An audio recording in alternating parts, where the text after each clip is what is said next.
नमस्कार दोस्तों, आज हम आपको सुनाने वाले हैं श्री दुर्गा नवरात्र व्रत कथा। इस कथा के सुनने मात्र से सभी कष्टों से मुक्ति मिल जाती है। तो व्रत करने के लिए इस कथा को अवश्य सुनें। जो व्यक्ति नवरात्र के व्रत रखते हों वह अगर दिन में एक बार इस कथा को सुने तो उनका व्रत सफल हो जाता है। व्रत करने की विधि। इस व्रत में उपवास या फलाहार आदि का विशेष नियम नहीं है। प्रातःकाल उठकर स्नान करके मंदिर में जाकर या घर पर ही नवरात्रों में दुर्गा जी का ध्यान करके यह कथा पढ़नी चाहिए। कन्याओं के लिए यह व्रत विशेष फलदायक है। श्री जगदम्बा की कृपा से सब विघ्न दूर होते हैं। कथा के अंत में बारंबार दुर्गा माता तेरी सदा ही जय का उच्चारण करें। और दोस्तों, अगर कथा पसंद आए तो कमेंट बॉक्स में जय माता दी अवश्य लिखें और चैनल को सब्सक्राइब करें और बेल आइकन पर प्रेस करें ताकि आपको हमारी आने वाली वीडियो की नोटिफिकेशन मिलती रहे। तो चलिए शुरू करते हैं। कथा प्रारंभ। बृहस्पति जी बोले, हे ब्रह्मा जी, आप अत्यंत बुद्धिमान, सर्वशास्त्र और चारों वेदों को जानने वालों में श्रेष्ठ हो। हे प्रभु, कृपा कर मेरे वचन सुनो। चैत आश्विन मास और आषाढ़ मास के शुक्ल पक्ष में नवरात्र का व्रत और उत्सव क्यों किया जाता है? हे भगवान, इस व्रत का फल क्या है? किस प्रकार करना उचित है? और पहले इस व्रत को किसने किया, सो विस्तार से कहो। बृहस्पति जी का ऐसा प्रश्न सुनकर ब्रह्मा जी कहने लगे कि हे बृहस्पति, प्राणियों का हित करने की इच्छा से तुमने बहुत ही अच्छा प्रश्न किया है। जो मनुष्य मनोरथ पूर्ण करने वाली दुर्गा, महादेवी, सूर्य और नारायण को ध्यान करते हैं वे मनुष्य धन्य हैं। ये नवरात्र व्रत संपूर्ण कामनाओं को पूर्ण करने वाला है। इसके करने से पुत्र चाहने वालों को पुत्र, धन चाहने वालों को धन, विद्या चाहने वालों को विद्या और सुख चाहने वालों को सुख मिल सकता है। इस व्रत को करने से रोगी मनुष्य का रोग दूर हो जाता है और कारागार में पड़ा हुआ मनुष्य बंधन से छूट जाता है। मनुष्य की तमाम विपत्तियां दूर हो जाती हैं और उसके घर में संपूर्ण संपत्तियां आकर उपस्थित हो जाती हैं। वंध्या और कागवंध्या के इस व्रत के करने से पुत्र हो जाता है। समस्त पापों को दूर करने वाले इस व्रत के करने से ऐसा कौन सा मनोरथ है जो सिद्ध नहीं हो सकता? जो मनुष्य इस अलव्य मनुष्य देह को पाकर भी नवरात्र का व्रत नहीं करता है वह माता पिता से हीन हो जाता है, अर्थात उसके माता पिता मर जाते हैं और वह अनेक दुखों को भोगता है। उसके शरीर में कुष्ठ हो जाता है और अंगहीन हो जाता है। उसके स्तनपति नहीं होती। इस प्रकार वह मूर्ख अनेक दुख भोगता है। इस व्रत को न करने वाला निर्दयी मनुष्य धन और धान्य से रहित हो जाता है। भूख और प्यास के मारे पृथ्वी पर घूमता है और गूंगा हो जाता है। यदि व्रत करने वाला मनुष्य सारे दिन का उपवास भी ना कर सके तो एक समय भोजन करे और उस दिन बंधुओं सहित नवरात्र व्रत की कथा श्रवण करे। हे बृहस्पति, जिसने पहले इस महाव्रत को किया है उसका पवित्र इतिहास मैं तुम्हें सुनाता हूँ। तुम सावधान होकर सुनो। इस प्रकार ब्रह्मा जी के वचन सुनकर बृहस्पति जी बोले, हे ब्राह्मण, मनुष्य को कल्याण करने वाले इस व्रत के इतिहास को मेरे लिए कहो। मैं सावधान होकर सुन रहा हूँ।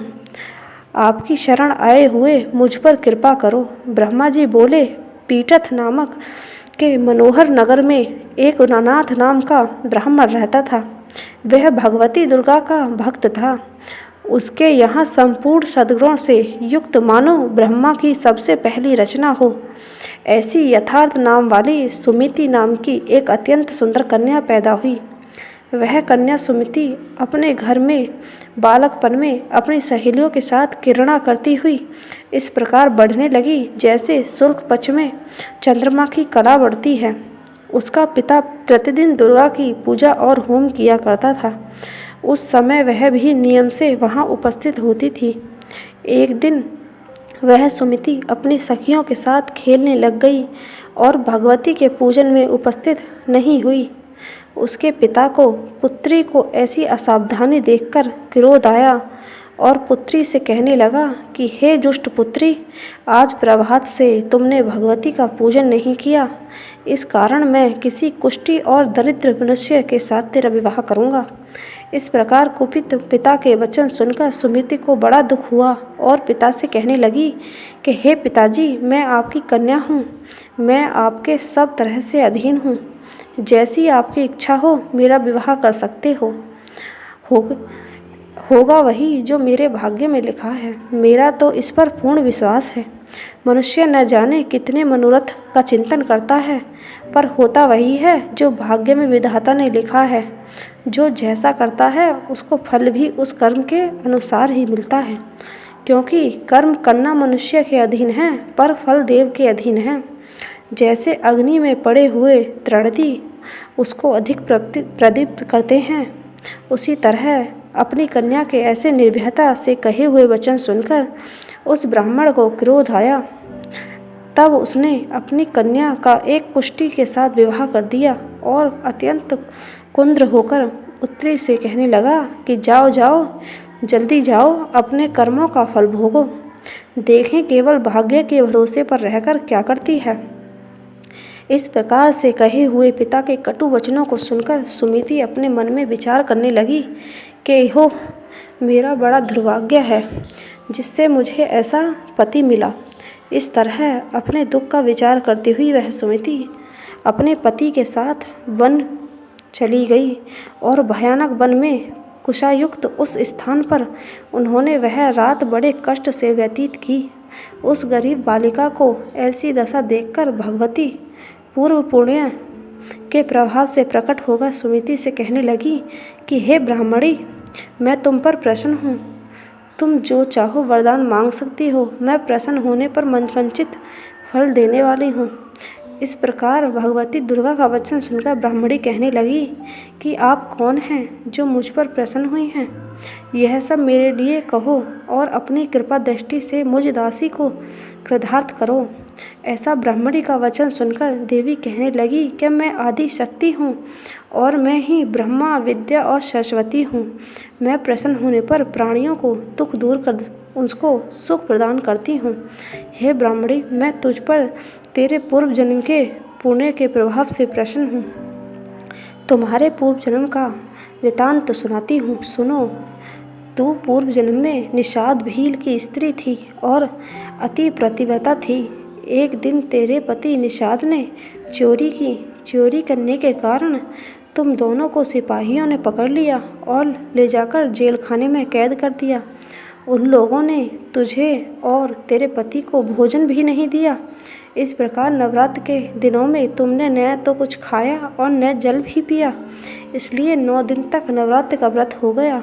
हे ब्राह्मणी, उन दिनों में जो व्रत हुआ उस व्रत के प्रभाव से प्रसन्न होकर तुम्हें मनोवांछित वस्तु दे रही हूँ। तुम्हारी जो इच्छा हो सो मांगो। इस प्रकार दुर्गा के कहे वचन सुनकर ब्राह्मणी बोली, अगर आप मुझ पर प्रसन्न हैं तो हे दुर्गे, आपको प्रणाम करती हूँ। कृपा करके मेरे पति के कोढ़ को दूर करो।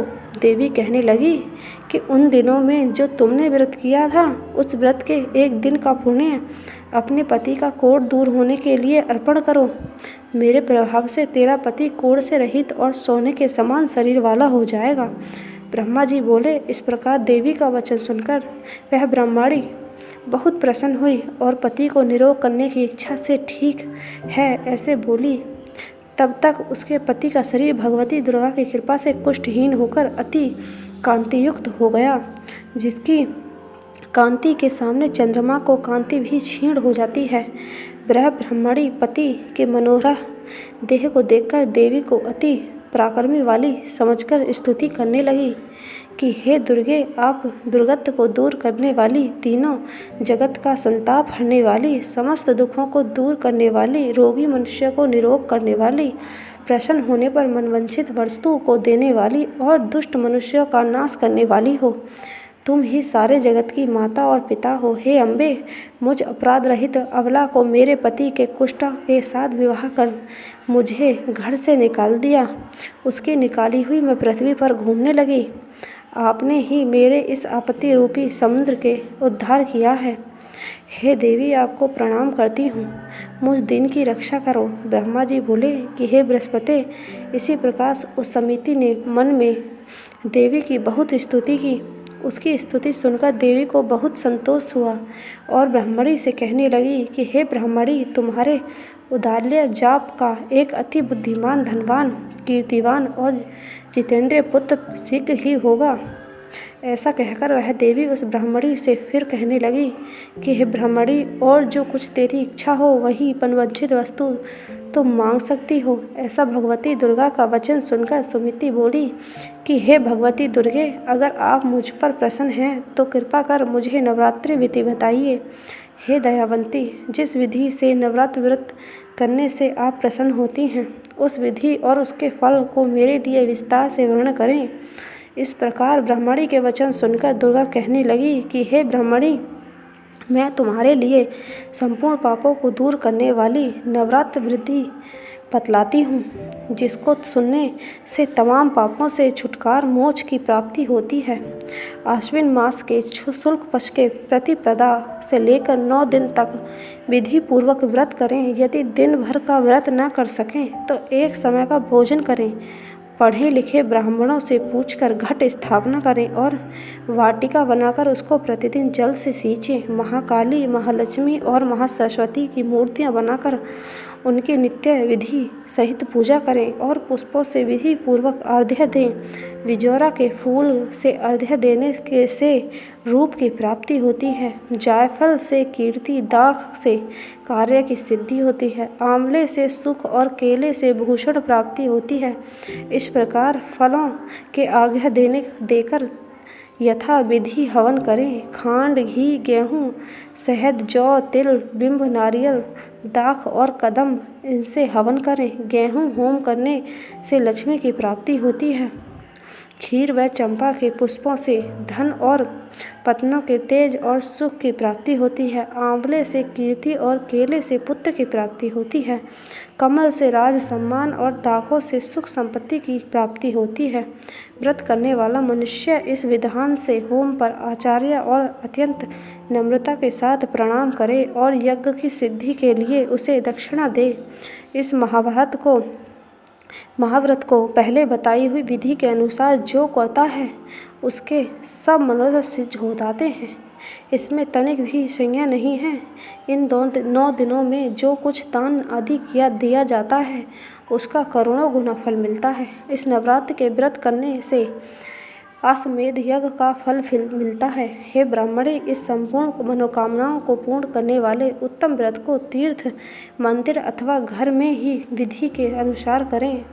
ब्रह्मा जी बोले कि हे बृहस्पति, इस प्रकार ब्राह्मणी को व्रत की विधि और फल बताकर देवी अंतर्ध्यान हो गई। जो मनुष्य या स्त्री इस व्रत को भक्ति पूर्वक करता है वह इस लोक में सुख पाकर अंत में दुर्लभ मोक्ष को प्राप्त होता है। हे बृहस्पति, यह दुर्लभ व्रत का महात्म्य मैंने तुम्हारे लिए बतलाया है। ऐसा ब्रह्मा जी के वचन सुनकर बृहस्पति जी आनंद के कारण रोमांचित हो गए और ब्रह्मा जी से कहने लगे, हे ब्रह्मा जी, आपने मुझ पर अति कृपा की है जो अमृत के समान इस नवरात्रि व्रत का महात्म्य सुनाया। हे प्रभु, आपके बिना और कौन इस महात्म्य को सुना सकता है। हे बृहस्पति जी के ऐसे वचन सुनकर ब्रह्मा जी बोले कि हे बृहस्पति, तुमने सब प्राणियों का हित करने वाला इस अलौकिक व्रत को पूछा है, इसलिए तुम धन्य हो। यह भगवती शक्ति संपूर्ण लोकों का पालन करने वाली है। इस महादेवी के प्रभाव को कौन जान सकता है। जय माता दी।